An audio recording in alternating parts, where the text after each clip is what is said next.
the Jeff Meacham Network's Multiverse of Media.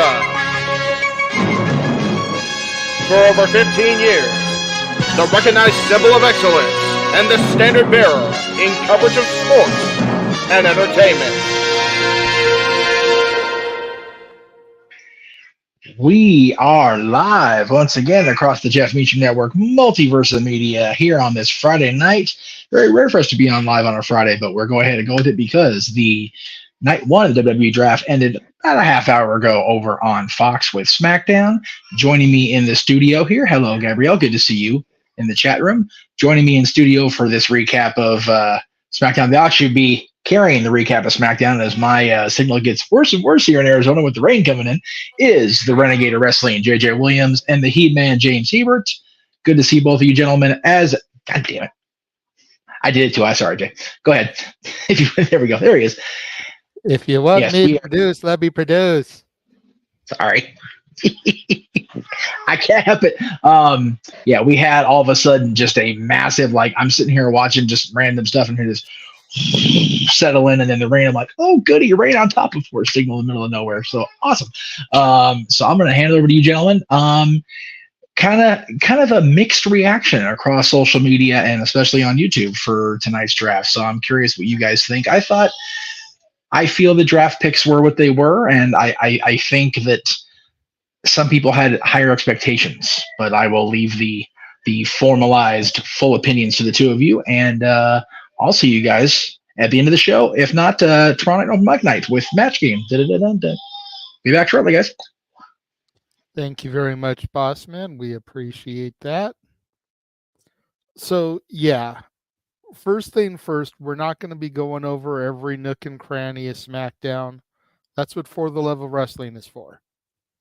We're here tonight to just go over the draft picks and kind of give our thoughts about the moves that were made. And overall,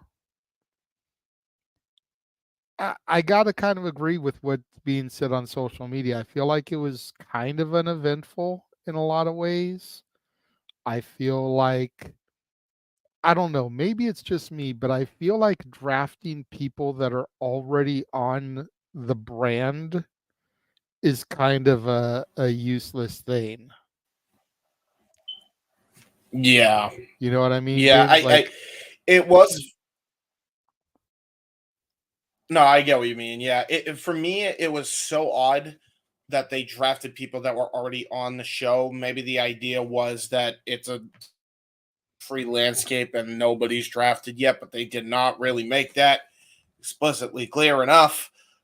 So there is that issue that obviously comes into that. I will say the big positive that I took away from the draft itself was at least the presentation was good. Yeah. I thought the presentation, because I've seen draft shows before in WWE, but this one felt way better and it felt legitimate, like a legit draft. So I'll give them props for that, because most times they just kind of I completely agree with you there. We'll obviously go over them as we go over them one by one, but you know. Uh-oh. Am I coming in choppy? No. You're coming in fine. Can you hear me? Yeah, can you hear me? Yes. Okay. You just got to make sure. No, it's a delay. It's a delay on my end. I'll be back.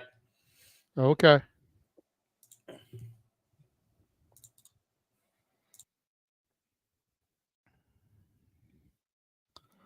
So, yeah, to James's point a moment ago, as he tries to come back in, Triple H did state it's as much about protecting a roster as it is building a roster. So, hello. Let me produce. No, that was me. That. So, I accidentally double-clicked. Triple H did say is as much about protecting a roster as it is about building one. So to that aspect, they did kind of state that, you know, some people may be drafted to the brands that they're already on, but it just seems kind of silly to me. I feel like you should be out to try to add talent to your roster as opposed to keeping talent.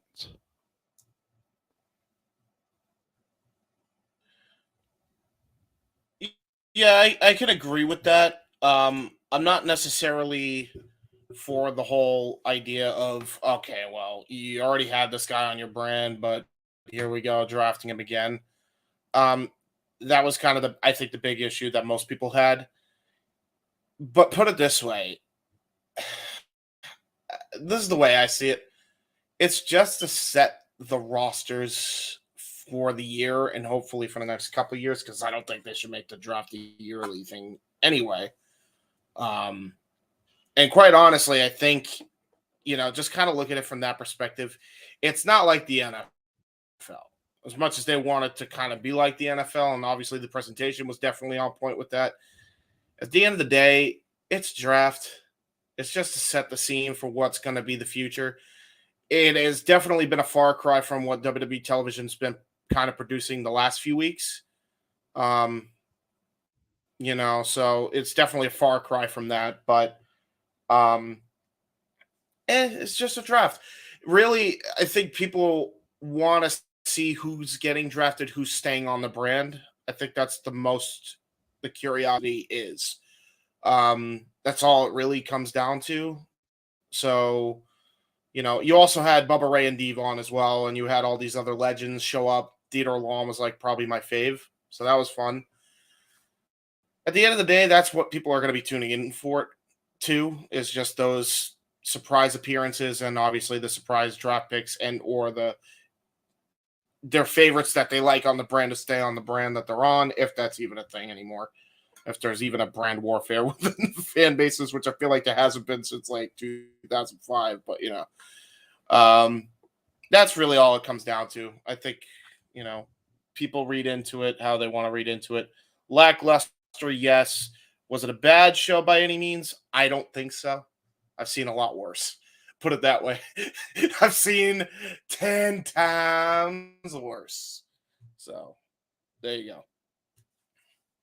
I definitely don't think it was a bad show, but I do feel some of the picks were lackluster, as we stated. Let's go ahead and get into those. Number 1 draft pick was Bianca Belair staying on SmackDown, which I was really happy to see her be the number 1 overall draft pick. But I thought that she could have used the change of scenery going to Raw.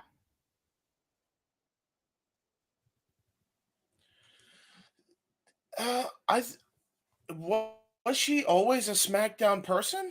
I thought she was a Raw person. That's how bad the draft was completely destroyed over the last 4 years. It really didn't mean anything. I thought she was a Raw girl, so I actually thought this was a new draft pick, but she was Raw last year. She wasn't. was the Raw Women's Champion, got drafted to SmackDown last year. And so she's staying on Raw with this year's draft.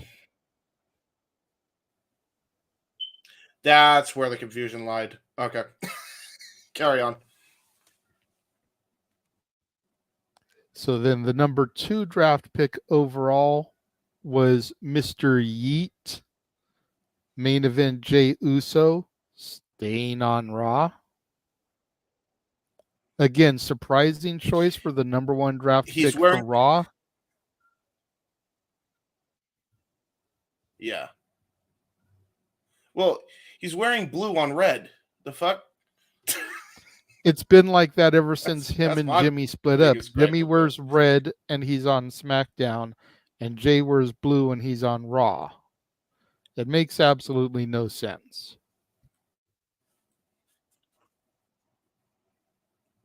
I guess it does in a storyline perspective, but it doesn't. It's fucking with my color spectrum, damn it. Anyway. For the people in the chat room, please don't get ahead of us. Let us bring up the people and then talk about them. So the number 3 draft pick overall, second one for SmackDown, was an NXT call-up, and we got Carmelo Hayes on the blue brand. Now, I was ecstatic for this one. I've known that Melo has been ready for a minute, pretty much ever since I started watching NXT 2.0. I said that Melo was ready, and for whatever reason, the higher powers didn't think he was ready at that time. But he sure as hell showed them with his title run and his matches against Breaker and Dragunov, and now the feud that he had with Trick. He's proven that he's ready to be on that main spotlight.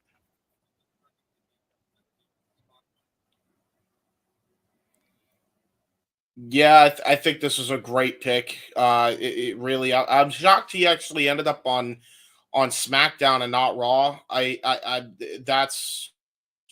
not complaining, but I'm just kind of shocked at that. Maybe join up with the Pride. Be a hell of an addition to that faction. You know, possibly. You gotta imagine too. Go ahead. Possibly, I would rather see him as a solo. You know, not to sound arrogant, but I don't feel like every African American that gets called up to the SmackDown roster needs to join Bobby Lashley and his squad. Like, you know, I feel like we can have a little bit of separation there. That's fair. And I'm not really surprised he went to SmackDown, because you figure Pretty Deadly, Grayson Waller last year, all went to SmackDown. Alba Fire and Isla Dawn. Like, a good chunk of the NXT call-ups last year came to SmackDown. Braun Breaker signed his deal with SmackDown. The reason, yeah, I think the reason they did is because of what was it, like the roster was so thin before they called up a lot of the NXT names, and then it actually had some depth to it. So that might have been the reason why. So, yeah. And then closing out the first round, going, or I should say staying on Raw, was Seth freaking Rollins. Again, not a huge surprise here that they were going to keep him. You want some viable contenders for Damian Priest and his title. We still don't know what's going to happen with Drew McIntyre or CM Punk. They're part of Monday's draft. But I'm not really surprised to see Seth stay on Raw here.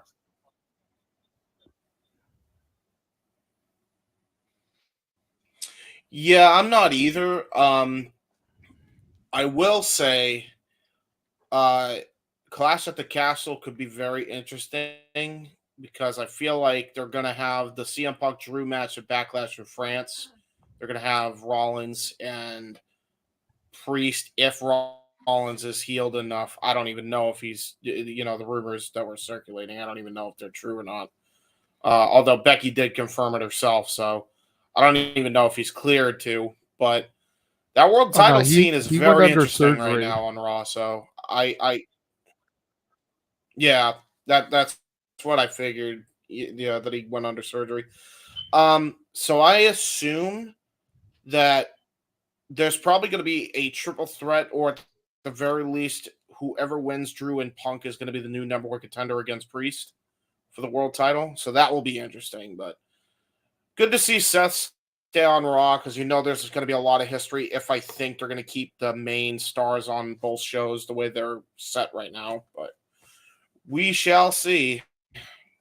That's assuming that Drew doesn't take the title off of Priest at Clash at the Castle. And then you can go into the summer with the feud between Drew and Punk for the title. Yeah, that's true. That's true. That is for true. And then have Punk take the title off of Drew, and then when Seth comes back, you've got that feud to run back. Yep.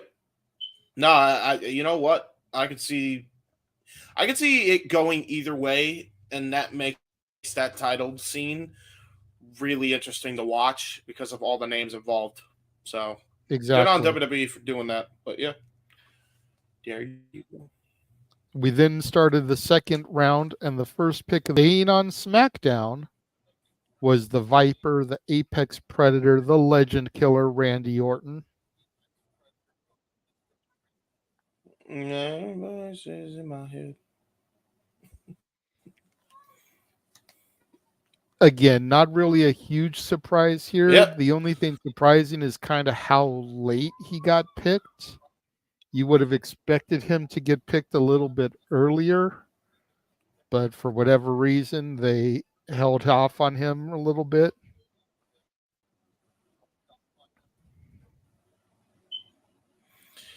Yeah. Yeah, it's always weird with these drafts because there's only so many people you could actually draft on TV. And if you watch the NFL draft, they obviously pick the big number one picks and all that. And, you know, they pick it from college football and all that stuff. You don't really get that. I mean, you kind of get that with NXT at the very least. That's kind of like their college football. But with SmackDown and Raw, it's very like it's very odd, as in they treat it like the NFL draft, but they don't treat it like the NFL draft, because if you're anybody as a general manager IRL, you're picking Randy Orton as the number one draft pick. I mean, you just number are, 2, maybe. but number 2, yeah, maybe, exactly. but Number like, two draft pick.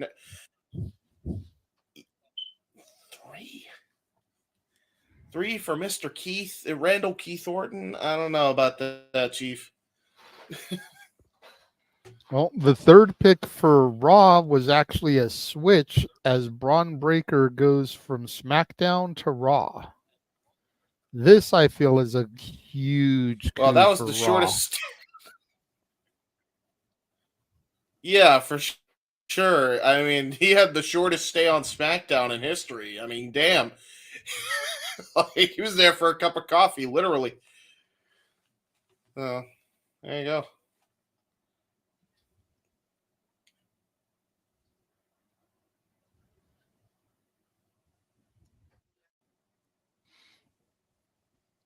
Hello?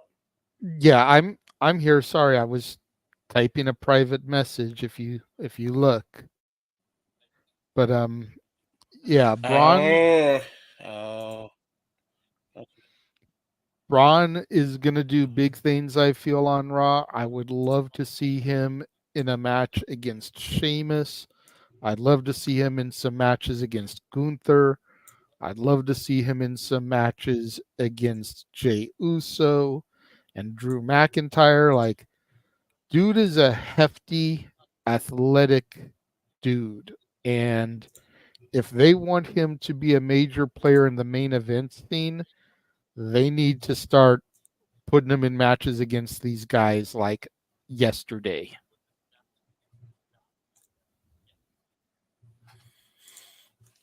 Yeah, I agree. And by the way, I think I know why I'm getting lag. Apparently it's on my end, folks. But yeah, I agree with this, because Braun is definitely going to have, I feel like, a lot more to work with on the Raw brand. I mean, especially considering who the Intercontinental Champion is. There's a lot of people that he could work with on the mid card as they go on. So yeah, good for Braun Breaker, man. Meanwhile, I'm gonna try to refresh and see if I can get this lag to freaking disappear. Because I thought I didn't know whose it was, but now I know it was me. Sounds good. While you do that, I'll answer Emmanuel's super chat. Got a $2 super chat from Emmanuel. What kind of draft picks did you expect tonight? I think what I expected more than anything, Emmanuel, was for SmackDown to really try to pull people from Raw, and Raw to really try to pull people from SmackDown. Like, I just feel like the draft, I understand wanting to keep one or two of your guys locked, but for there to only really be 4 changes throughout the entire draft, like, I wanted more. You know what I mean? Like, I just wanted there to be more of a shakeup than there I get you. is. I feel like it was very even of it being bland, and there was some kind of shakeups. But yeah, I don't know. It felt very lackluster in that department. I'm definitely in agreement with you, JJ. By the way, am I as laggy as I was before or no? Well, you sound good on my end. The question is when do you hear me stop talking? Literally, I just heard you stop talking. So yeah, Okay, we got good. it fixed. Yeah. All right. Okay. So I can't So, use Femora. That's what that is. I was editing on Femora, so my bad. all right. So we had Braun Breaker go from SmackDown to Raw, and we had Nia Jax go from Raw to SmackDown. I feel like this is going to be huge for the women's division over there. Yep. You know, Nia Jax has improved from by leaps and bounds from what everybody claimed she was when she came back. Yep. You know, she's had some fantastic matches, and I feel like throwing her in there where she can feud with Bailey, where she can feud with Bianca, where she can hopefully feud with Jade. Mm-hmm. Yep. You know, I think that's going to be good. And then you got to figure at some point the Queen is going to come back for her throne, and to run back a Charlotte Nia thing to try to point. Yeah. That would be some good stuff too. Yeah. I think this is a huge for SmackDown as well because I think you could potentially have your first female member of the new bloodline. That could be a huge coup for them. That's a solid shout there. I mean, we've been saying for a minute that we want Nia Jax to get added to the bloodline. Yeah. I mean, if it were up to me, the only this is just me though. Like you would then try and find a way to make a women's tag team that's also Samoan. But the only two people that I feel like you could do a tag team somehow are Tamina and Ava, and Ava's the general manager of NXT. So, that's there goes that. So I don't know, but yeah. Pretty good. Okay.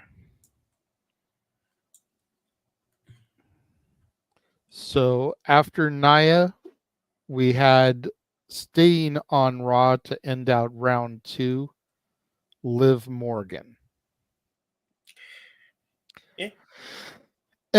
Anyways, moving on. I mean, okay. Obviously, we don't know what's going to happen with Rhea.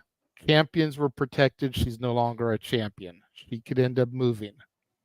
We still need to do the Liv Morgan Revenge Tour.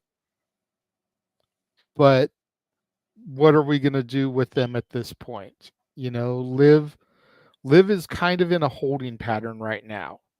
Mm-hmm. She came back from an injury, injured the person legitimately that injured her kayfabe wise, and now she can't really progress her storyline until Rhea comes back. Yep. So I heard an idea. I don't know if you want me to share it, but it was from the Wise Choices show by Eric Bischoff, and it was actually by Bubba Ray, who was on the show tonight. He was the guest on the show. He came up with a really good idea for Liv, and I think overall it's actually going to make the women's title scene very interesting because you know you kind of have your Becky Lynch, who's kind of like the John Cena of the women's division. Mm-hmm. And that is actually a smart thing because what you could do with Liv in the meantime is infiltrate the Judgment Day and get close to Dirty Dom. And, you know, they're about to, you know, she's about to make him do the deed. I don't think Bully knows that Dominic's actually married IRL, but his idea was right before they kiss, you hear, "This is my brutality," and then she comes back, and then big schmoz deadheads fight, cat fight in the middle of the ring for Dom, and then Dom's trying to get them out, and then he's got a little Latino heat in him, because he's got to break up two very nice looking women fighting over his affection. So that's how you could do that. I mean, that would be an interesting thing then. And it's a good placeholder if you're not going to give her the title right away. Right. That would be what I'd do, but that's just me, going over what one of the greatest of all time said. So don't blame me. Don't mind me. I will not. Can't claim credit for this one this time. All right, give me 1 second here. Yeah.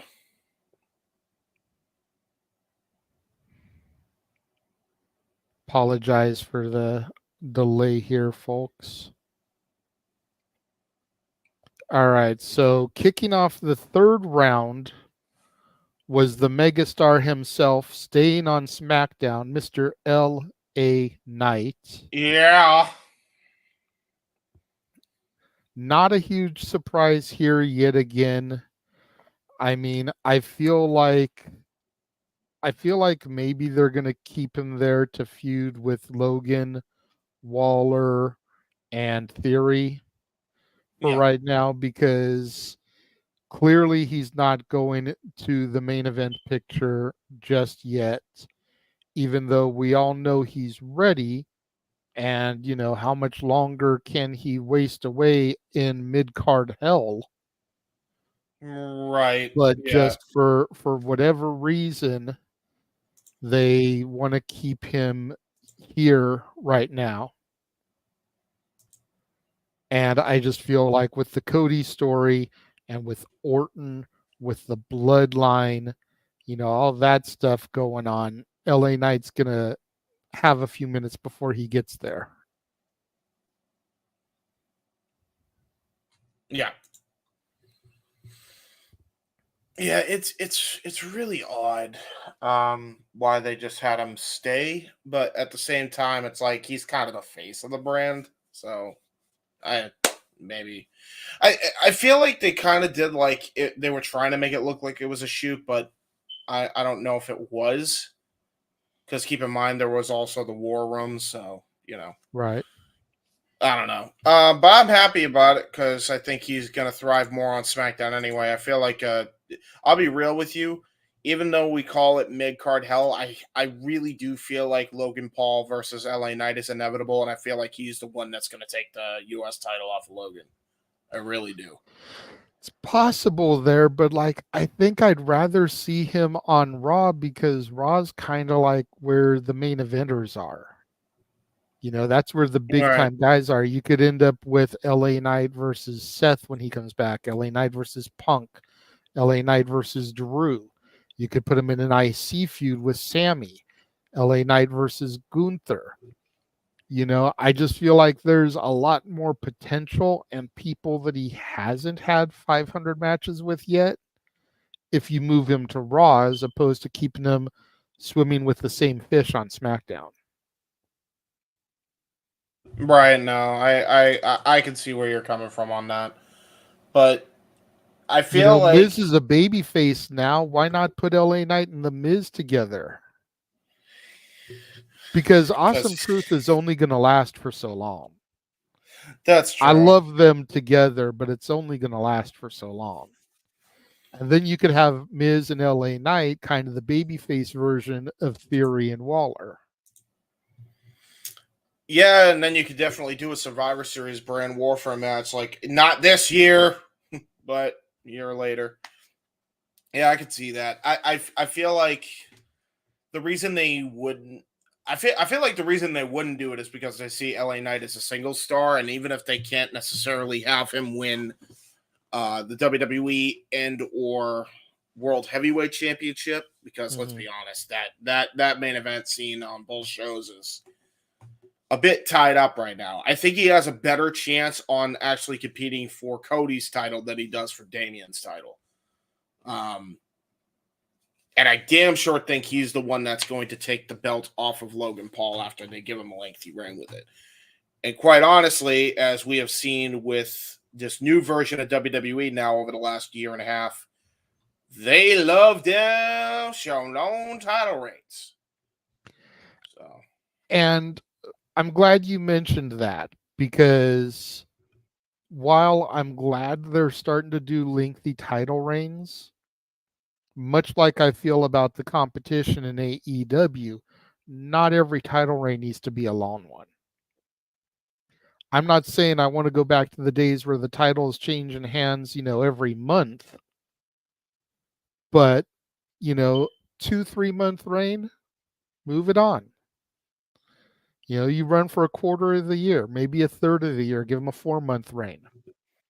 right. But this whole 300 plus day reign stuff, like, we don't need that with every championship. No, probably not. But I feel like they're definitely going to do it with Logan. I mean, I think he's already close to how many days is he on now since he won the title in Saudi Arabia? Let me see here. I'll look it up. Go ahead and keep talking. Well, because I feel like it's getting close to a year. So by the time the next Saudi show happens, hell, I could see him win the title there. I could see him win the title there. According to this, he's 174 plus. Got the belt November 4th, 2023 at Crown Jewel. Yeah, I think he's going to lose at some point. I feel like either around the 175 day mark, which I think would be right around the time of the King and Queen of the Ring.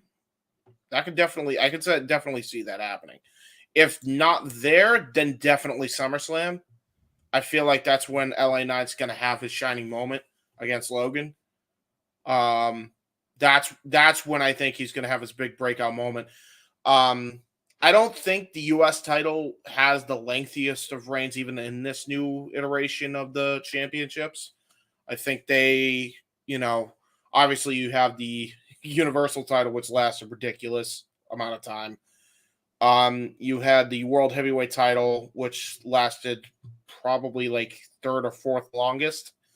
So if anything, you had like U.S. title on main roster probably at like the bottom of the barrel, minus the tag team championships, obviously, that was kind of the hot potato to a degree ever since the Usos lost it. So, yeah, I feel like that's what they're going to do.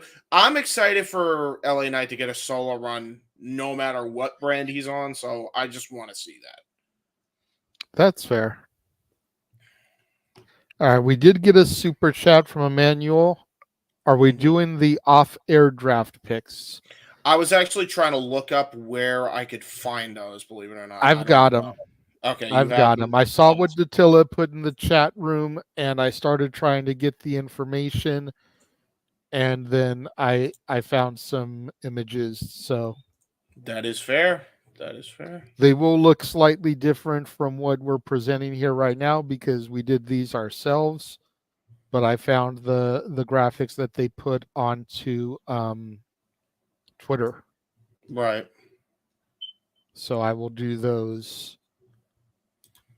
All right. So after LA Knight was drafted, staying on Raw is Ricochet. This kind of surprised me.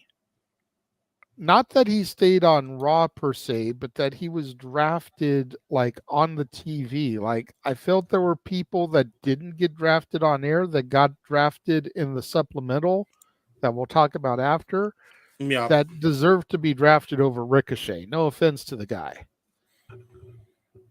Yeah, this felt this felt like a supplemental pick all day long. And I love Ricochet, but like, what are we doing? What's with this pick? It's like, I'm not trying to be mean or nasty, but I feel like the only reason he got picked on TV is because his woman is Samantha Irvin. Yeah, that way they could at least be in the same locker room and have, make out sessions in the back or whatever. Whatever it is that couples do. But just the fact that she's so popular, that's why he got picked on TV because Right, everybody yeah. knows they're together. Yeah, that's probably why. Yeah. I mean, he wasn't really. Was he on? He was on Raw, right? Yeah, Or was he's he? been on Raw because he's been with her. Triple H has got to. He did this last year, and I have a feeling he's going to keep it up this year. He's got a habit of keeping couples on the same brands. Yeah. Because being on the road is hard enough, so at least keep them on the same brand so they can travel together, have the same off days together. I think that's Triple H's mentality. It's not a bad mentality to have for the workers, at least. Yeah. To me, it is what it is. I'm fine with it because, I mean, if they give him something, I mean, at this point, just give him the fucking Speed Championship. Right? I'm feeling he's probably going to get it. So he should. He should. Who else is the speediest person on the roster? It's Ricochet.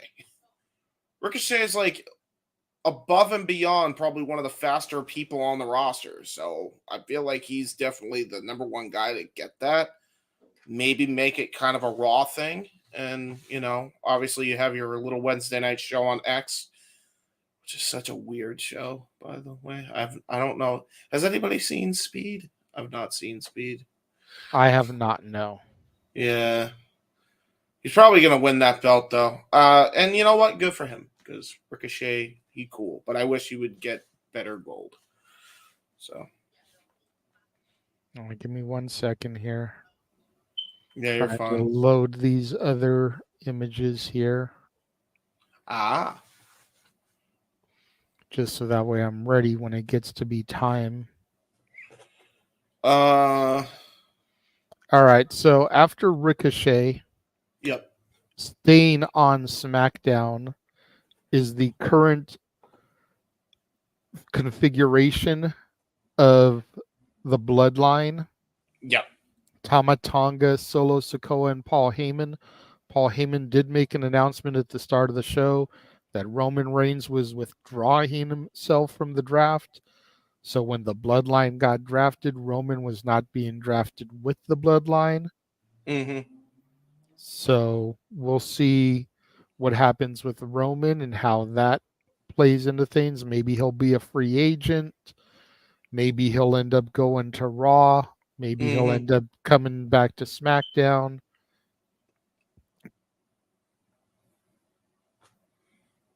I'm interested. If anybody should be your free agent guy that you want to try and sign later on and give some mystique and intrigue to, it's definitely Roman.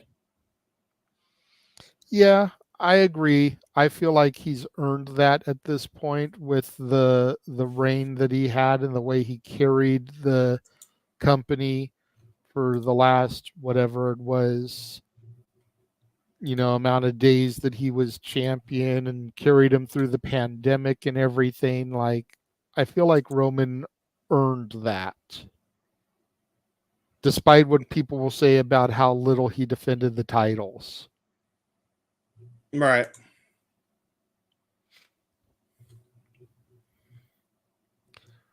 So, staying on Raw, the Celtic burger, Sheamus. Oh, no. It's become the thing now. I'm sorry. That was too funny. Burger after burger after burger. And as a fat man, I can make the joke, damn it. I can make the joke as well. Poor guy, though. Like, what was hilarious is that people got so butthurt that people said that, but like Sheamus literally on Twitter and like took it in stride, and everybody was still like, "It's okay. It's not right that they're fat shaming." It's like they're not fat shaming. They're pointing out a joke. People lighten up. If anybody can lighten up, it's fucking Irish dude. Like, come on. Let me talk to you, fella. Let me talk. Oh, man. I'd like a Big Mac combo. Make it supersized, fella. And give me a Diet Coke. Oh, dude, you know what? Like, I feel like he's the dude that I saw at a Wendy's. The true story, right? There was this guy who was at a Wendy's waiting for just an ice cream, just a Frosty. Me and my Uncle Gary see this happen, right? And now I think of Sheamus anytime I think of this story now, ever since the burger comment, because he just, the Irish dude that was in the place just looks at the lady and she's like, "Can I help you?" Right? And then the Irishman's like, "Can you help me? Can you help me? Lady, I just want me fucking ice cream." Like, it was the biggest culture clash. It's like if Jade Cargill and Sheamus were in that scenario. Damn. Yeah, seriously. It was a fucking culture clash, bro. And it was the funniest shit. Me and Gary, you could have paid us, like, you might as well have given us like fries from the fry later and just started chowing them down as like replacement for popcorn, because we were just watching the scene unfold in front of our eyes. Emmanuel, I never said he was fat. I'm just saying I can make the joke because I am. Yeah, he's not even that fat. No, he looks like what he did when he first showed up in, what was it, 2009 on Raw? Something like that. Yeah. He's not fat at all. All right, and then we kicked off the last round of the TV draft with none other than the phenomenal one, AJ Styles. Again, not a huge surprise here. He's challenging Cody Rhodes. So you're not going to draft him, because then if he wins the title, he's taking the title to Raw. So unless you're drafting Damian Priest in the Judgment Day to SmackDown, which are not, then you've got the whole two champions on one brand again, and then what do you do? Yeah. This way, at least there's that little aura of believability that AJ could beat Cody. Yeah. Especially if he did bang his shoulder up badly enough. So, I mean, I don't want Cody to lose the title a month after winning it and finishing the story. Yeah. But if he did bang himself up that badly that he has to dump it, AJ's a pretty good plan B. Yeah. Yeah, and I after agree. seeing Cody wrestle with that torn pec in Hell in a Cell, he'll still go out there and put on a classic with AJ to drop the title. I hope he didn't actually hurt himself. The only thing that makes me wonder if he actually did is the dude held the title pretty fine up in the air, like when he was on the turnbuckles. So that was a good sign. It might have just been he was really good at selling, and he, got me fucking worried. And Cody, look at me. Stop doing that. Stop it. Just right. Stop it. You just won the belt. I don't need the anxiety.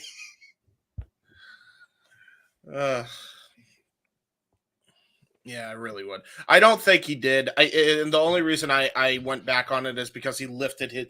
Because when Finn Balor legitimately injured his shoulder too, when he got the belt from Seth Rollins, this was back in like 2016, couldn't lift his other shoulder. And he had the belt in his hand, and he was just like pointing, and he couldn't lift up his entire shoulder. So that's how that was a legit injury. When Cody, looked like he injured his shoulder, then he just lifted the title up after a little bit, and then it was fine. So I think he was just selling, but yeah. It was scary for a minute. No, I totally agree with you there. So after Cody staying on Raw is the Alpha Academy in full. Maxine Dupree, Akira Tozawa, Otis, and Chad Gable, the freshly heel Chad Gable. Going to be interesting to see what they do with this. I don't know if the entire Alpha Academy is going to turn heel with him. I don't think I could buy Tozawa as a heel.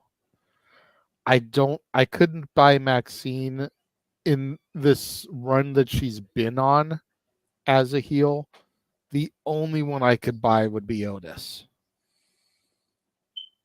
there's You a know, because couple. for Yeah, Maxine to turn heel right now would just make absolutely no sense with the angle she's been running with Candice LeRae.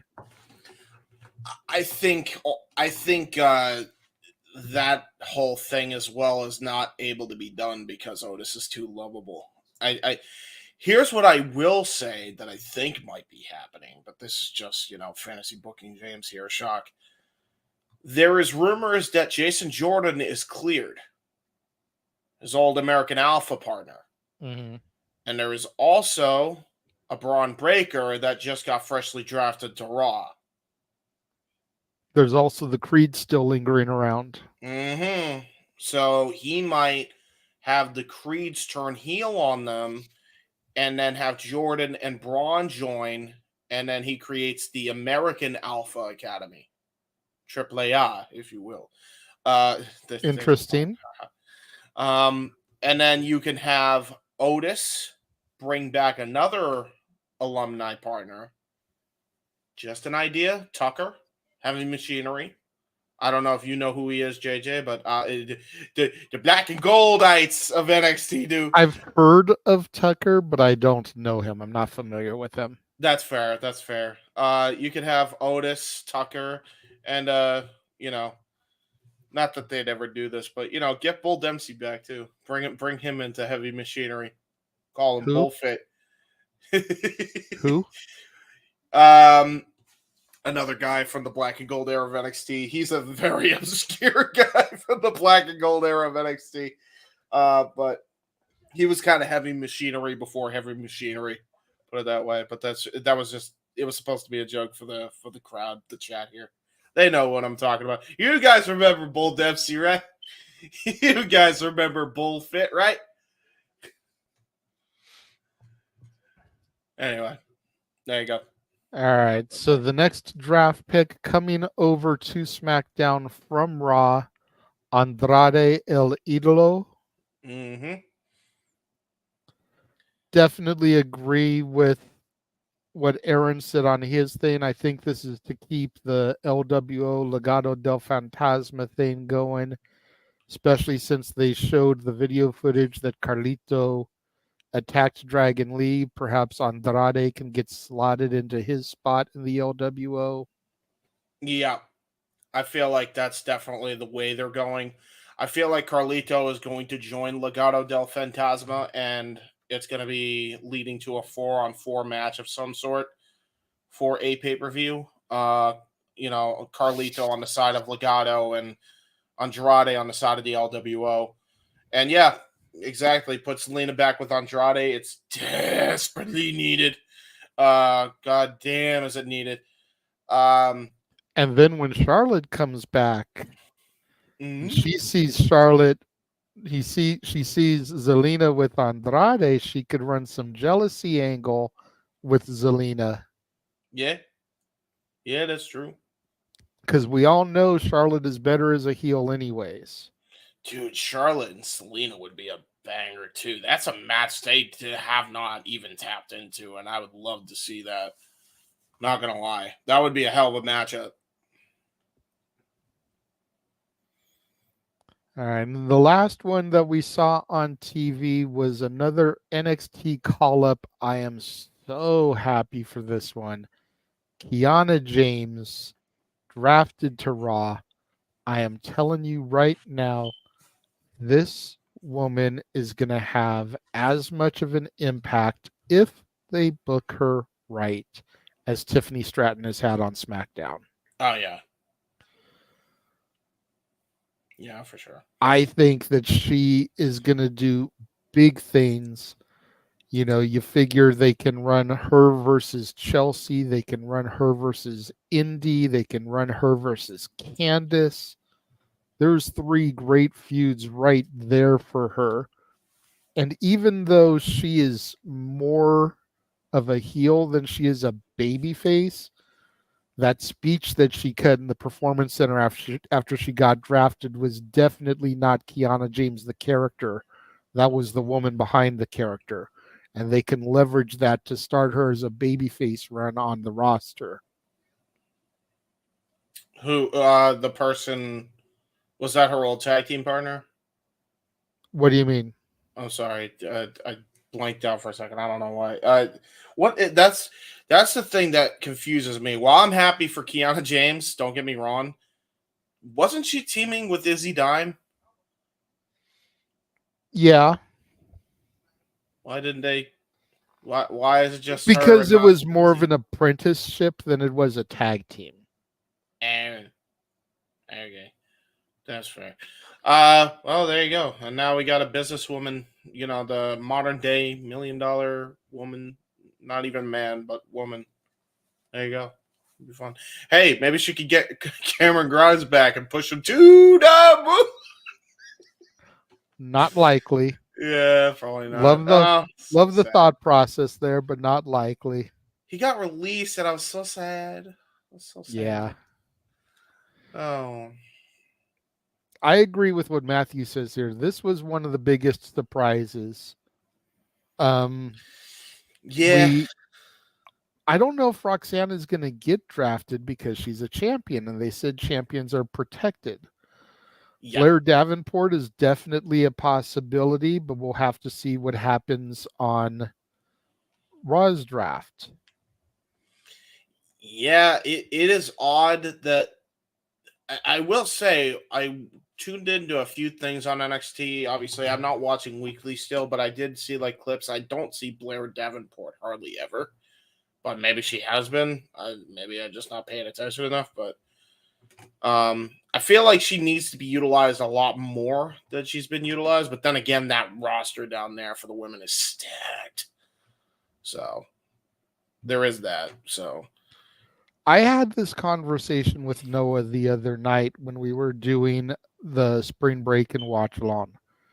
I compared Blair Davenport to being a younger version of Maiko Satomura. I feel like at this point she's just there to make sure that these girls are ready for the big time. Which is so weird, because why sign her then? Because she's a great person to help develop these girls because she's world traveled. I get that then, but at the same time, and this is where I'm so confused by it. You have so many titles, right? And I feel like as great of a trainer she is, I'm not saying you don't use her as a trainer. She's absolutely good for that. Have her as a trainer. But she's too good to just be a trainer. She really is. And that's why they bring her out there to really start feuding with these girls when it's like test time. You think about it, all the girls she's feuded with have been like, is this person ready to move up to that main event level? Yeah. She's become like the final boss because love her, but Maiko Satomura is getting way too old to be trotting her ass out there a couple of times a year to put these bitches to the test. Yeah. Blair is still young. Yeah. And she's got all that experience. Hey, I'm just saying. And it's very possible they could reward her with a draft for all the work that she's done down there, because she's almost too experienced to be the developmental champion. You know, she's worthy of feuding with these girls on the main roster. Yeah, she really is, but I also think she's worthy of some sort of championship run. That's where I think the NXT North American Championship comes in. So I hope she wins that. Just saying. Hey, maybe we could get a finals of Blair Davenport versus Julia. Ooh. Yeah. Or Blair wins it and Julia's the first feud. Yeah. Yeah, if that's the because they're finals, saying that what she a made. finals. They're saying Julia is probably going to debut at Battleground. Yeah, and if you don't know how great Julia is, you will be in for a treat. Trust me, believe you me.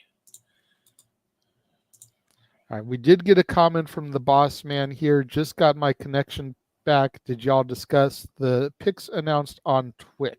No, we have not. Not yet, but we're about to transition to those, bro. Perfect timing. Yes. So the first draft pick that was announced on Twix staying on SmackDown is the OC. Gallows, Anderson, and Mia Yim. I cannot bring myself to call her Meechin. Nope. Just no. Yeah, funny So- story about that. I changed her name back to Mia Yim on Journey of Wrestling, which is like a simulation booking game, because I can't call her Meechin. So you're not alone. So the entire OC still on SmackDown. So we can either get the whole OC to turn heel and realign with AJ, or if AJ ever comes back babyface, we can get him to realign with the OC. But looking at these three and the render that they used, they look very heelish. Yes. I would be perfectly content with all of them turning heel, especially if, again, God forbid, Cody has to dump the title after a month. You have them turn heel to help AJ cheat to win. I hope that And then you doesn't- kind of protect Yeah. Cody because he went out to essentially another gain, another bloodline. Yeah, that's true. The boss man is here. You can't call him a Meechin because it's so close to my name and it makes us all confuzzle. Yes, that is true. That is absolutely true. Yeah. So anyway, yeah, the Kings are on intermission and yeah, they're losing 3-0. So I'm gonna come in here and try to vent a little bit better. All right, as long as we keep things rolling here, we're already almost an hour into the show. Yeah, no worries. I'll keep things commenting to a minimum. I didn't get to see all the drafts on Twix. I want to go over with you guys. So. No worries, because that was the first one. So then the next one they announced on Twix, they announced Shayna Baszler. Mm-hmm. And ironically, they announced Zoe Stark, both of them as separate picks, both staying on Raw. Okay. Tag teams are supposed to be able to be drafted together. So why did they draft these two individually? Well, as I pointed out to James when he commented on it in our private chat, they are using Shayna right now in the program with Natty on NXT. So maybe they're going to keep them separate after all. Doubtful. I think that's just for this one pop. I think they were just trying to, make the spring break and feel like a legitimate pay-per-view. And with the whole Trick Mello thing, they wanted to have as many NXT alumni as possible down there for the big moment. That's and true. Just a little slight carryover to the next week.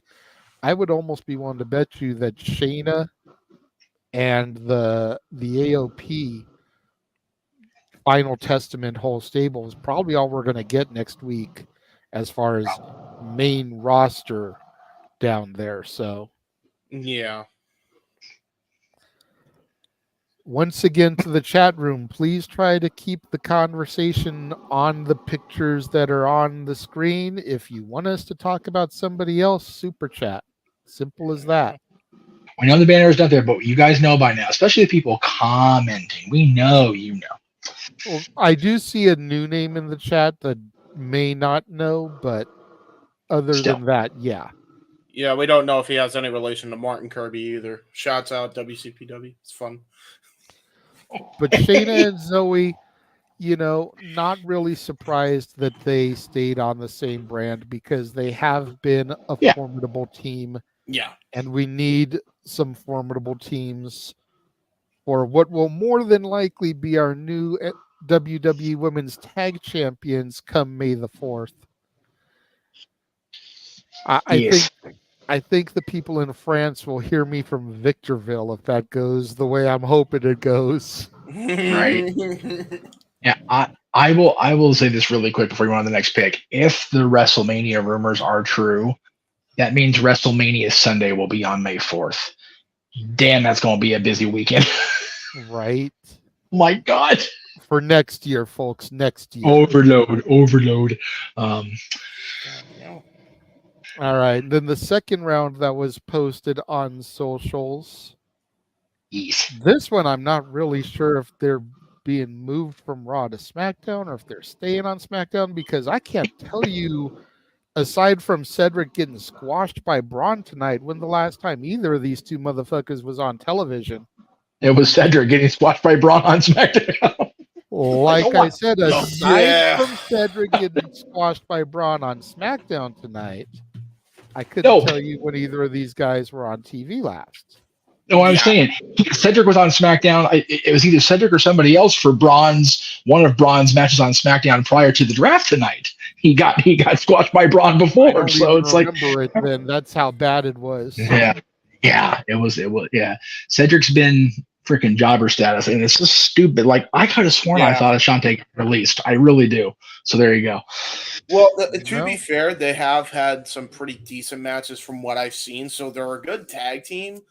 But they haven't really used them much. But if you're going to actually put them on SmackDown, and I know they're supplemental draft picks, but at the end of the day, they were one of the few people that were announced early in the supplemental draft. I would try and get MVP back and have them manage these guys and maybe bring back Omos to kind of be their heavy. Because then you can have a little feud between the Pride and them. Because there's history between MVP and Lashley and all that whole I personally, if they're not going to do anything substantial with either one of these guys, particularly Cedric, have them be part of the package they deliver on that WWE speed show, whatever the hell it's called on Twix, and just turn them loose for 3 minutes and just let them do their spot nonsense. I mean, if you're going to keep the guy under contract, not let him go anywhere, do something at least, right? Yeah, that's true. So after them announced on Twitter, the witchy women are coming to the Red brand. Yeah. Thank you, ladies.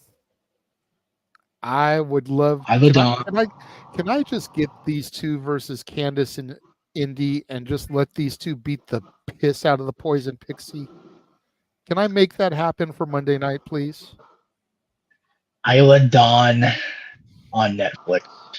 I'm here for this. Every bit of it. I agree. Right. I just love me some Isla Dawn. Alba Fire is great too. Don't get me wrong. Isla Dawn is a completely different breed. Dude, yeah. Isla Dawn's one of the few people that actually make Nick Aldis's eyes wander away from his already hot wife. So I'm just throwing that out there. So wait, really? I don't care. He's walking already. What do I give a shit? Is that a legit thing? No. So these two were on SmackDown not too long ago. And I agree with Matthew, by the way. They were on SmackDown not too long ago. And there's a screen capture of Nick's eyes just staring down at Isla and her Dawns. And her Dawns. Yeah, oof, that's rough. Friggin' careful when you say Isla and her Dawns because Tony D'Angelo might be listening. I'm walking in. I'm being too louder. No, she just thought you were doing it with the broadcast thing or something, and she didn't want him to. No, I am, but he's fine. Okay. Sorry. Came out of the old house. We got yeah. But yeah. I let her die. You know what? The hell with Tony. I don't give a shit because I had a comment loaded for a month and a half now. Damn it. That's fair. So, Tony, but yeah. I'm just saying, I might be mad. You might be sleeping with the fishes, bro. Hey, you know what? As long as the casket's lined with her underwear, I don't give a shit. Whatever. God damn. I don't care. Thank God Noah's not here for this one. That's right. Yeah. Noah, you stay CPC. Be a good boy. That's it. I would just say. I would just have him say. I know what he would say though. You weak-minded simpleton. That's what he would say. Pretty much. There is that. Hey. We did get another. I won't say an NXT call up, but an NXT call back. Baron Corbin has been moved to SmackDown. That's not good. I was going to say, I'm not a huge fan of this move. I think that Baron Corbin has been doing his best work in NXT, using him to help get these guys over. If you weren't going to put him on Raw, which is where you just drafted Braun to, so that you could have the Wolf Dogs on the main roster and then have the inevitable split and just let them feud like crazy, then why did you draft him? He's going to be back in catering in 3 to 6 months. Yep. He's going to suffer Cameron Grimes syndrome. They're going to call him up and they ain't going to do shit with him because they haven't figured out what to do with him. But he's been doing some great shit over in NXT on Tuesday nights. He won the Dre in 2016, right? Yep. Okay. They haven't done shit with him on main roster in 6 years. No, 8 years. Excuse me, 8 years. Jeff can't count by the show. Great show on store. 7 years if you count his U.S. title win. But yeah. Well, like I said, 8 years. The ring? Like I said, 8 years. Because I'm asking a goddamn question. When did he win King of the Ring? It was after his call up, so he was king during his main roster time. But what did they do with it? Is my point. You know, he was king, and it was entertaining, and it was fun, but it went absolutely nowhere. And then they put him in the. I think the constable role came after that. It's like, okay, he went from royalty to running the show to bum ass Corbin, which was his most fun he's had since on the main roster. We were all loving it at that point. And then he got the money and went right back up to where the hell is he status. It's just unfortunate that they're not, like you said, they're moving it back to the main roster. What have they shown in the past 8 years with him on the main roster that they're going to go with him? He's got such a unique dynamic to him, but they've shown, even Triple H has shown he's not going to be allowed to grow outside of that NXT bubble. He did great when he came back to NXT, and now he's going back up. But again, I'm jumping to conclusions. To be fair, it's literally been an hour, so we'll see what happens come May 6th when they lock the rosters. I have a way you could use him in a very prominent role for a change.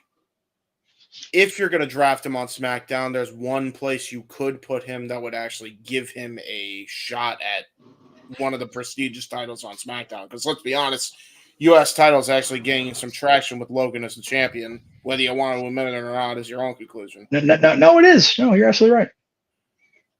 Pair him up with the OC. Have him be the kind of like the other guy, I guess the third bald guy in the OC. But you know what I mean, though. If you put him there, you can have him go for the U.S. title. And I just recommended to JJ that LA Knight should go for it against Logan. And then maybe he can run a program between LA Knight and Baron Corbin in the future. I see what James is doing, JJ. I know what he's doing. He's going to dub over his voice saying, Carl Anderson, Luke Gallows, Baron Corbin, dub all these, get in there. He's going to dub over the opening of his own self.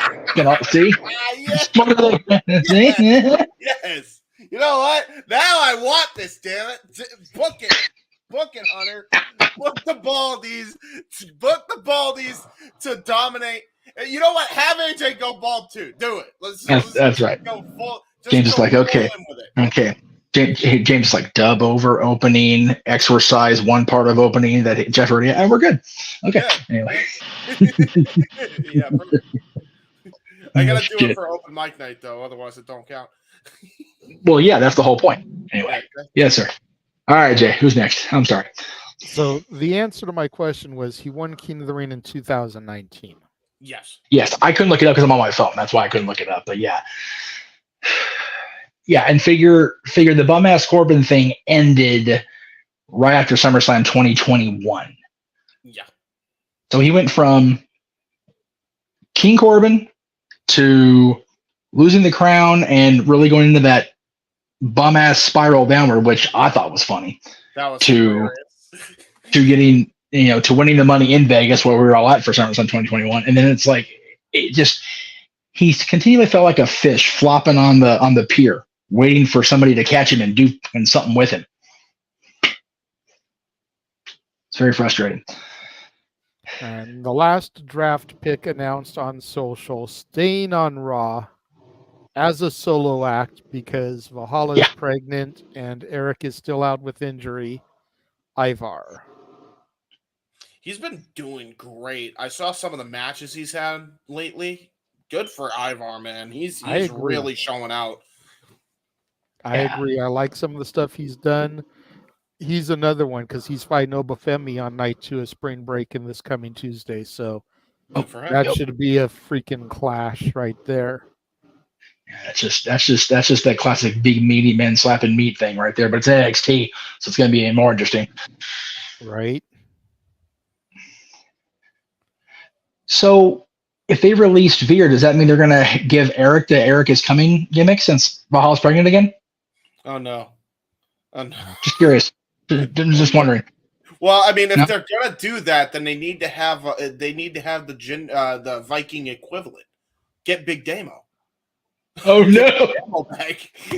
He'll be the gender of the group. Dude, Noah's gonna watch this back and go, "This is what happens when I let the kids play without supervision." This is like what Noah's gonna say tomorrow night. Yeah, that's true. That's for true. But thank you all for watching out there, all y'all. We appreciate you putting up with our dumb fuckery. We appreciate it. Absolutely, our dumb fuckery. Oh my god, dude! Me and the redheads tonight have not been PC friendly at all. Anyway, do I count as a redhead because I wear a red hat? Sure. That's go good. ahead. That's good for you, Safet, because I never believe anything Meltzer says. Yeah, I agree. Dude, this is the year of his credibility just out of the sky. I'm telling you, man. Of right, to make glorious. I'm on the Jay Hebert side, and I don't take it back, and I'm not sorry. It's going to be a glorious day when that dipshit finally retires. Yep. Yeah, you have Alvarez join him too, considering he's sucking that little teat or whatever's left of it. Yes. But yeah, what I got to see of the drafts as it was going along was, again, I was kind of cracking on Aaron for being so cynical, but it's hard not to be when it really didn't affect anything long term. I like the presentation of it, as he said, because it felt like a sports draft, and considering the wrestling community was cracking on the NFL draft for all the wrong reasons yesterday.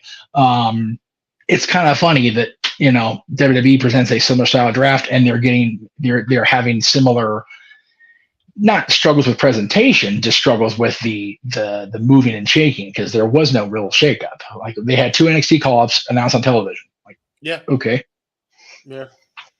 And Melo getting a permanent, like, this is his spot, dude. I'm here for that, right? Yeah.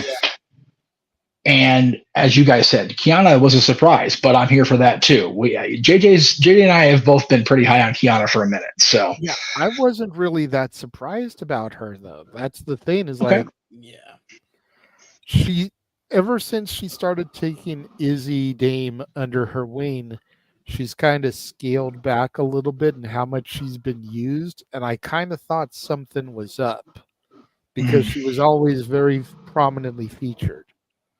So either I thought she was injured and just working through it, or they were trying to save her for the draft. Yes. And lo and behold, she got drafted. So it didn't really surprise me. They made the thing in the statement about champions are protected. Does that include NXT champions? They never made that clear. That's fair, because in the graphic that I saved, I meant to put in the thing over here, they only showed the Raw and SmackDown champions as protected. Yeah. Mm-hmm. But they made sure, but then they didn't want to throw like all the NXT in there too, because that takes away from the suspense. But if all champions are protected, Trick ain't going nowhere. Obafemi's not going nowhere. Roxy's not going anywhere. God, who are the tag champs right now? Isn't that awful? Well, Axiom and Nathan Frazier. Oh yeah. That's right. They're not going anywhere right now. Yeah. But also, if they included those names, it'd be a busy graphic, and only I can have the busiest graphics in wrestling. Yes, it hurts my eyes every time you release one. It's fun for me because I have nothing to do, especially where I'm in the middle of right now. Yeah, I felt that. Oh, we got I felt here. that Oh. when I was babysitting my cat. I had nothing going on. $2 Ding, ding, ding. per chat from Emmanuel. No stakes in this draft since members aren't splitting.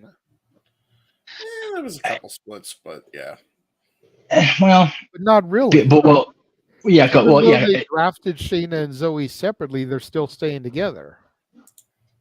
Yeah, and they made it clear that the factions that are in place, based on the information we were sent, they're not splitting. However, there may not be stakes. Oh, good. I was going to say, which shocked me to a certain extent because Bianca, Jade, and Naomi have been a thing for these last few weeks. Bianca got drafted separately. Yeah, The big sure. three didn't get drafted as a unit. Yeah, Bianca it's and Jade didn't get drafted as a unit, and you figure they're supposed to have a tag title shot coming up next weekend in France. Yes. So if Jade gets moved to Raw and Bianca's still on SmackDown, I mean, granted, the champions can bounce brand for that title, but Right. Still. Yeah, I wonder. I mean, we'll see come Monday. I would think, and again, people were, I forget. Oh, it was during the other stream. Why would they have so and so on Raw? It's like, oh, why would the Bloodline be on SmackDown? Because they're going to USA and they need to pad that show because it was considered not cool enough to keep on Fox. Yeah. And Fox is going to look stupid if the Bloodline, stays on SmackDown and on USA, and they keep doing the numbers they've been doing. Granted, they're not going to do the numbers they were because Roman's not there, and they're still trying to establish Solo and Tama. Aaron. Tama Tonga. Good Lord Almighty. Is that freaking Regal calling Manga? It was like when he called Ryu back in No DQ CNM. I knew he got that one. That was Fred Jeff. Oh. James totally talked over you, JJ. I'm sorry. What'd you say? Sorry. Go ahead, JJ. I said Michael Cole saying Isla Dawn. Oh, God, I know. It's like, yeah, how often did we crack on Michael Cole for that? And Aaron's making the same mistake. It's like, oh, no, dude, no, come on. But yeah, they're trying to establish still Solo and Tama as this incarnation of the Bloodline, with Paul seemingly not knowing a whole lot. I did see snippets. I didn't see the whole thing. Did Paul Heyman, did he announce that Roman Reigns had voluntarily pulled out of the draft? Yes. Okay. That's interesting to me, because if the Bloodline was able to be drafted together, but then Roman's now out, does that mean Roman doesn't care? Does that mean, we might see the Bloodline go to Raw? I'd be curious, because I personally want to see, I'd rather have Paul Heyman with the Netflix lack of handcuffs, if I'm being honest. If he's still around by January, I want Paul with no 7-second button just for a few months. That would be awesome, but the Bloodline are staying on SmackDown in their current incarnation. So, oh, okay. Well, there you go. I have idea. I don't know if I'm coming in through. I think I might be coming in choppy, but I have idea. This is what you could do. You could bring Paul Heyman to Raw all of a sudden, right? And then have Louis dangerously take his place. I don't even know if Lou still looks like Paul anymore. Yeah, right. That's fair. I need to Google that to see if Lou still looks like even Heyman now. That would be funny. That's too funny. Yeah, I'm definitely curious how this next week is going to play out. We got Raw Monday with the draft. We've got Backlash in France. We've got, there's still not everything has shaken out yet from WrestleMania. So I'm looking forward to it. And like I said, May 4th is going to be a long day. Could be a longer day next year. But it'll be interesting to see how everything plays out. And like was stated multiple times across socials and on here, Raw is 3 hours. There's more picks on Raw. So we're going to get a better idea of what's going to be the layout come, again, May 6th. I find it ironic that May 6th in history was the get the F out day, and now we're having the draft, then the brands being solidified on the same day in history, almost over 20 years later, 22 actually, 22 years later to the day. You know what's funny too? Little fun fact: if you notice on the WWE Draft logo, the font is the same from the original WWF Draft from 2002. Is that right? So, yeah, fun fact for you. I could tell immediately when I first saw it. I'm like, holy shit, they're using the old font from the original draft. Well, maybe their mindset is they're trying to be serious about this, because at least at start and in theory, they were really trying to make the brands seem separate. You have to remember, 2002 WWE was on a roller coaster ride one way. They lost Austin after WrestleMania, and then seemingly for good in June. They had owners of different brands that had to come together because they were so panicked about the loss of Steve Austin. Rock was in and out, came back in June, was gone in August. They were going with this young kid as the new champion who they weren't sure about. So they created another world championship. It was such a, up and down year, even though it did, produce a lot of good content, started the Ruthless Aggression era, for lack of a better, start point. But I really think that was the start of a new era for the company. And we've had that word era shoved through our face the last month. So maybe this is an indication that they're being dead ass serious about this is a new WWE. We've got, Triple H, we've got Paul Levesque running the creative ship. We've got Vince putting up his stock for sale. We've got Nick Khan putting up his stock for sale. It really seems like trying to shift focus 100%. Gonna be interesting for sure. I look forward to being part of the teams that cover it, because that's what gets the revenue generating, JJ. Yep. All right. Well, after almost an hour and a half, that's about it for the draft coverage for tonight. Of course, we'll be back on Monday to discuss the recap of night 2 of the draft. Yes. 2:30 p.m. Pacific, 11:30 p.m. Eastern. And then I'll just start clicking off on these graphics you've got loaded in here, Jeff, and you and I can talk about them. Sounds good.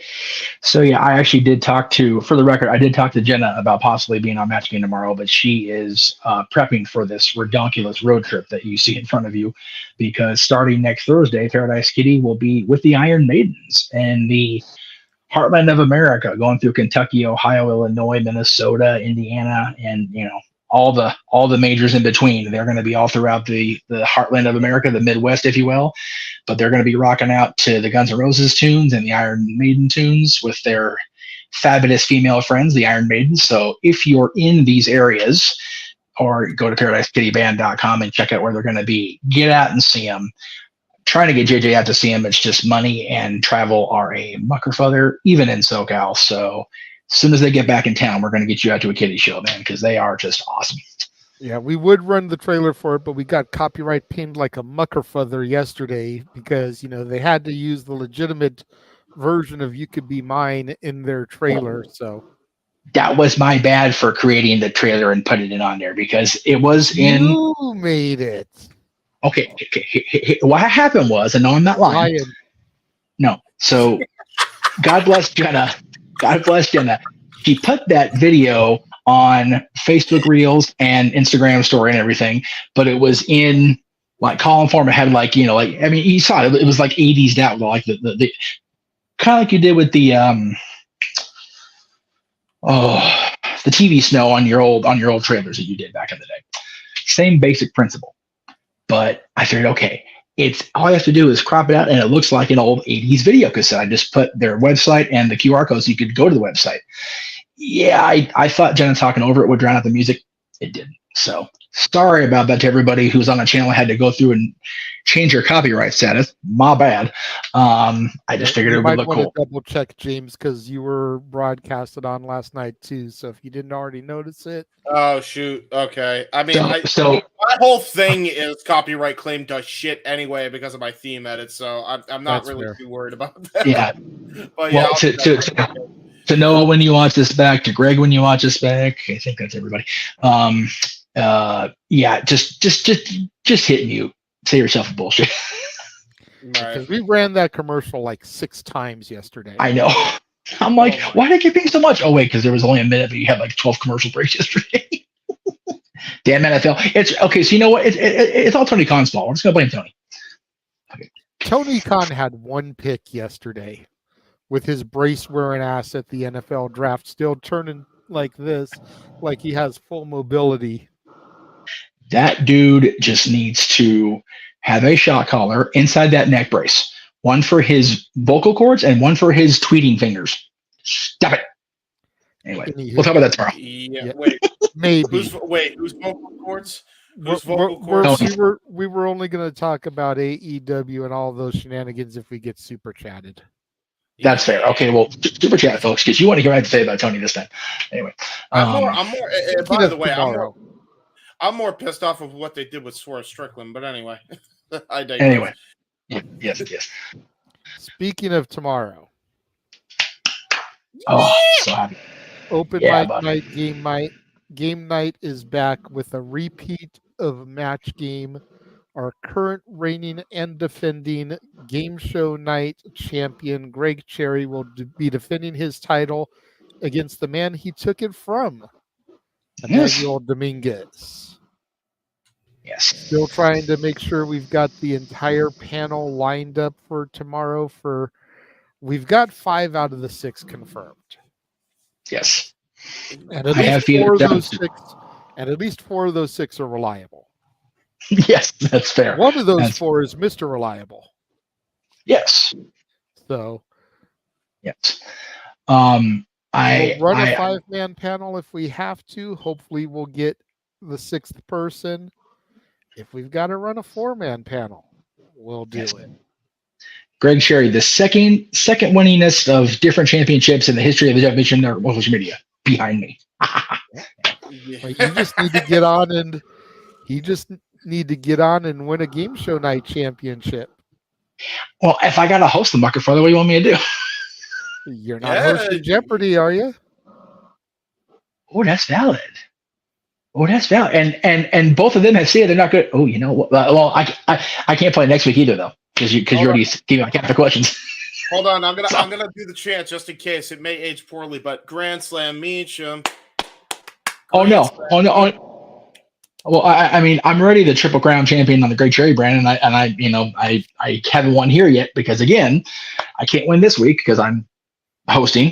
So you're already a Grand Slam champion. All right, never mind. And I can't win next week because I had like half the question field already given to me for practice by JJ's. That's fair. I get to be random host guy next week instead. Anyway, carry on. But yes, match game tomorrow. Looking forward to that. And then whatever we decide to talk about. I don't really have a whole lot of topics for open mic night tomorrow. Yeah. I was thinking about doing a draft challenge and challenging somebody in the team to do a draft against me and see, who wanted to step up. Okay. Curious. I figured we'd do 25 picks, kind of do the same way the WWE's doing it. Tag teams and stables can be drafted together. Mm-hmm. Champions are protected, can do NXT call-ups, but just see who puts together the better roster of 25 people or 25 picks. Because if you draft a stable, you're getting more than one pick. Yes. Yeah. So we can talk more about it tomorrow during the day for sure. I hear a cat. No, you don't. You hear a baby.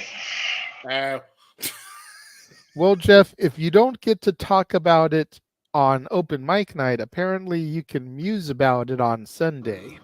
Yes, that'll be the last day I have absolutely clear where I don't have anything else booked on the channel, i.e. I needed content. I gotta have shit to talk about. I'm gonna be here anyway. So yeah, Sunday night. I think I'm gonna go at probably right before the NoDQ review because I know they're on Sunday this week. So I'll probably be on at either 7 Eastern, 4 Pacific, or even 7:30. We'll see how I feel Sunday when I get going, but it'll be on for sure. There you go. And then once again, Monday night, 8:30 Pacific, 11:30 Eastern, we will be doing this again, recapping night 2 of the WWE Draft, which hopefully will be a lot more eventful. Yes. Tuesday, Statboy Sports Bar will be opening the doors. Statboy will have full NFL draft coverage. If you missed and want to see what happened last night, go into the archives and you can check out the entire 4.5-hour coverage of night 1 of the NFL draft.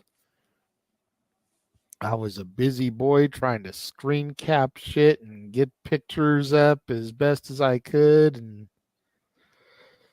had Zach for the first half of it and Josh for the last quarter of it. Mikey went solo for about a quarter of it, but once somebody else was available to hop in, we had somebody else on the show with him, and we were doing good. We averaged about the same numbers we've been having tonight, between 70 and 80 all night. So I'll take it, brother. I'll take it. Thank you to everybody that tuned in again last night for the draft coverage for the NFL, and everyone that tuned in tonight. Yeah, draft week, baby. Also on Tuesday, night 2 of NXT Spring Break-In. Looking forward to that. Definitely looking forward to all the matches, but especially looking forward to Natalya versus Lola Vice in an NXT Underground match. That fun.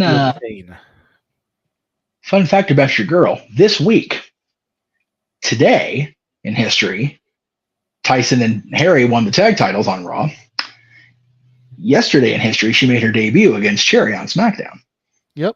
It's a big week for Natty. Yep. It's a big week. Well, I'm telling the people that, but I know you know. But, So, yeah, big week for Natty. Hopefully she has a big night on NXT. I know the underground thing was kind of shaky on Raw, but it looks promising on NXT, so we'll see. I think NXT is the right place for it. Yeah, for sure. And then Wednesday, the Greg Cherry Show, of course, 7 o'clock Eastern, 4 Pacific on the Greg Cherry brand and the Jeff Meacham Network. I told Greg I'll be home Tuesday night, so barring any other teenage shenanigans, I will be there for the Greg Cherry Show this week. But again, I can never plan for sure because things. But hopefully we'll be there. But I'm sure they'll be talking about all the goings on. They'll be leading into Dynamite as they always do. And if they lead to Dynamite compared to last week, it can't get a hell of a lot worse. So we'll see. Say that because it will. Oh, man. Although I will say Shahid Khan showed up, so that might be interesting. That's actually really interesting. That shit was funny. I'm not going to lie. Because he was totally off the Clem's on Dynamite and he's on the draft just smiling all big. It's dude, can you at least try to kayfabe like the boy? Jesus. I'm gonna be honest. What if he's actually smiling because he'll take the power back from Tony? What if they do that angle? I'd be interested in it, to be honest, because he looks more like a boss than fucking Tony. Yeah. The 5-year-old in the other room looks like a better boss than Tony Khan. No, I know, but I mean an actual boss, and he actually has something intimidating about him. I think it's the mustache. It might be the mustache. Boss Baby looks like more of a boss than Tony Khan. That's true. That's true. And Boss Baby has a better mentality and temperament. Anyway. Yeah. And a better head of hair. Oh, yeah. Yeah. Yeah, that's good. After the Greg Cherry Show, moving on, Friday, more watch-along coverage as TNA is under siege. 4 p.m. Pacific, 7 p.m. Eastern, Friday, May 3rd. And then. No end. And then. No end. May the 4th be with us.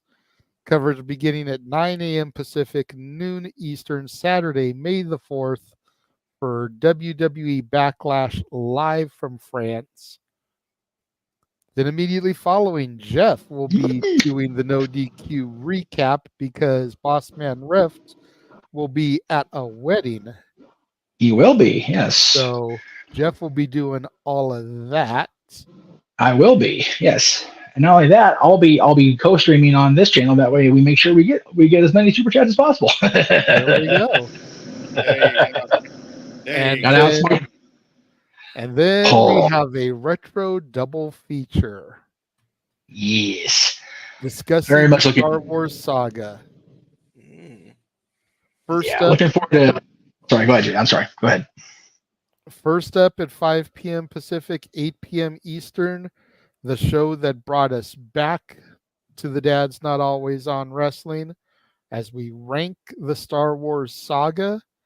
Be interesting to look back on that now, see if we still agree with our picks and where we had everything. And then going right into 6 p.m. Pacific, 9 p.m. Eastern, the one we did, I believe it was last year. Top 10 characters from a galaxy far, far away. Just basically ranking our favorite characters from the saga. Yeah, it was it was fun to bring Dad's back, and unfortunately I have to edit it a little bit, the first one, because they kind of dinged me on the crawl, but it is what it is. I had a beautiful crawl to put together for Dad's that when we came back, so I thought that was fun. I may show it just with a mute on, just because it was that damn good looking. And then luckily that show was just under an hour, and then the other show was just under 2 hours, so it takes us right into. There it is. Star Wars trivia in the style of Jeopardy with your host, Renegade Trebek. Renegade Trebek, yeah. Yep, it'll be my first time stepping up to do the hosting duties because I have written all the questions. I just have to write my final category. Right on. So, since I can't host because you're hosting, since I can't compete because I know the questions, I think I'm going to be. I think I'm going to be Daryl Hammond as Sean Connery. And just take some back a million times. Oh no! Wait, I'll change the rapist for 200. Oh Jesus Christ, Jeff! Oh, that's therapist. But yes, Star Wars trivia to wrap up May the 4th, 8 p.m. Pacific, 11 p.m. Eastern, open mic night. The winner of Emmanuel versus Greg will get automatic entry, and then we will need 2 more contestants. Josh has already told me that he is going to super chat to be a contestant. He wants in on that, man. So we just need 1 more. So Emmanuel and Greg, you got to be careful because Josh is coming for the crown. I still think we should try to get Bruce to throw a ringer at him and watch them shit their pants. Oh, God, yeah, right. Dude, Bruce would be. Yeah, do it. There you go, Matthew.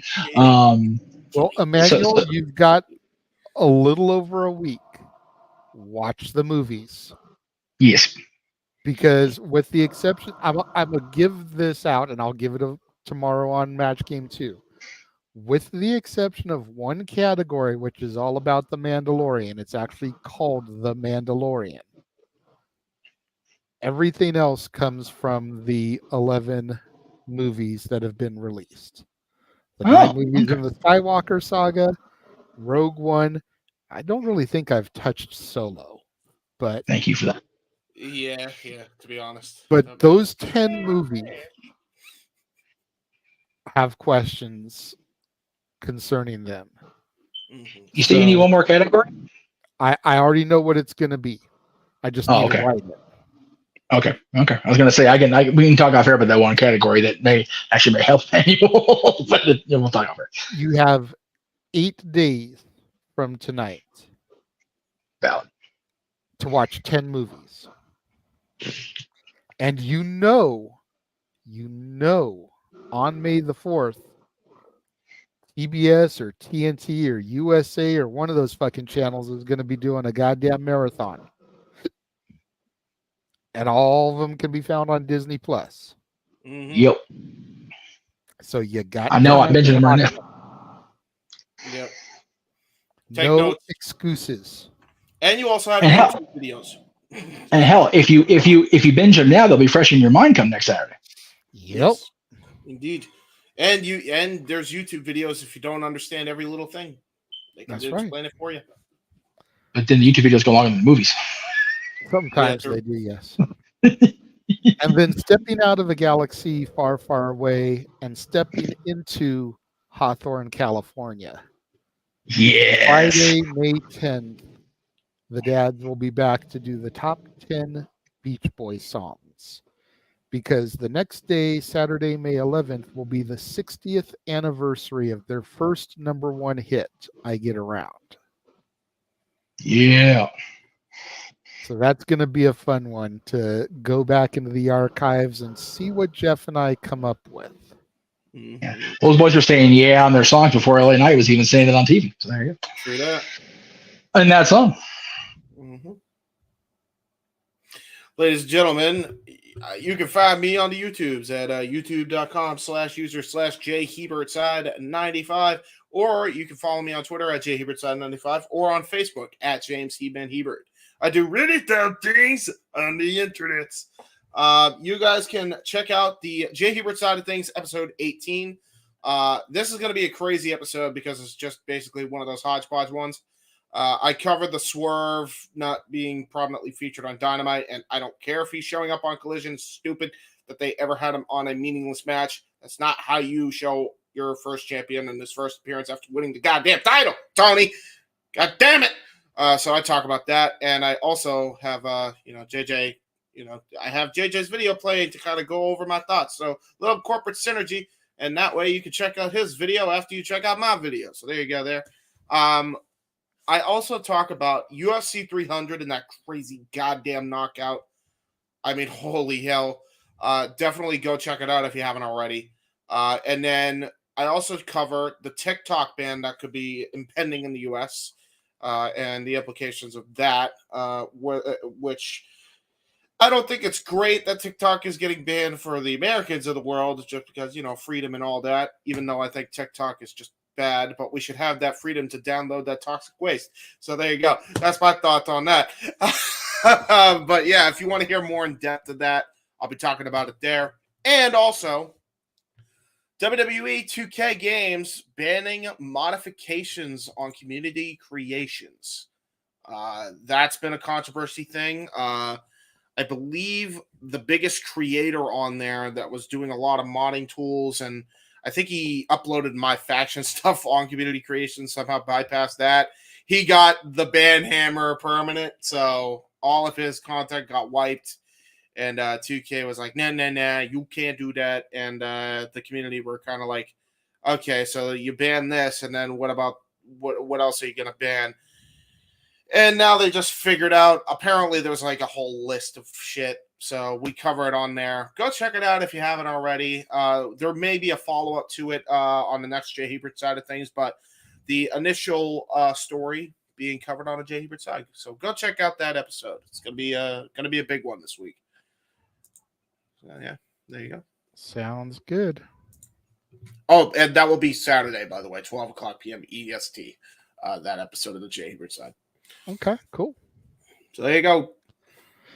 Well, that's going to just about wrap it up for this so brief night one recap of the SmackDown draft. For as lackluster as it was, I figured it would be a lot quicker, but going almost 2 hours here. But we want to make sure and take a moment to thank everybody for joining us and tuning in. We still have almost 80 viewers. We greatly appreciate all that. The love and support. Yes. See you tomorrow for Match Game. I love it, man. It's going to be fun. Yeah, it's going to be a lot of fun. So we hope you guys will come back tomorrow for that. Again, 8 p.m. Pacific, 11 o'clock Eastern for Match Game, and see what kind of stupidity and shenanigans we get into and what kind of answers we come up with. Hopefully questions have been written out for Oh yeah. matches. Oh, yeah. Oh no. Oh, no. I'm glad to hear that because when I messaged Jeff today, there was no panel in place. So I'm glad that at least the questions have already been done. That's So that way Well, he doesn't have to try to spend the next 24 hours coming up with questions. No. It's one of those. I wasn't sure about the panel situation just because everybody's seemingly dropped off a lot. I figure if I ask them the day before, then it's like, okay, well, I know they're clear because they answered me the day before. Just trying to outthink the dumb fuckery sometimes works. Sometimes That's true. Sometimes. Not all the time, but sometimes. it's good to be to meet. Sometimes. Well, thank you for popping in here towards the end, boss man. Appreciate it. Thank you, James, for being here for the whole show and riding with me. Thank you to all you guys that are still watching. For the West Coast Professor Jeff Meacham, for the He-Man James Hebert, I am the Renegade of Wrestling JJ Williams, and we will see you guys tomorrow for Open Mic Night and Match Game. The Jeff Meacham Network's Multiverse of Media. For over 15 years, the recognized symbol of excellence and the standard bearer in coverage of sports and entertainment. That's all, folks.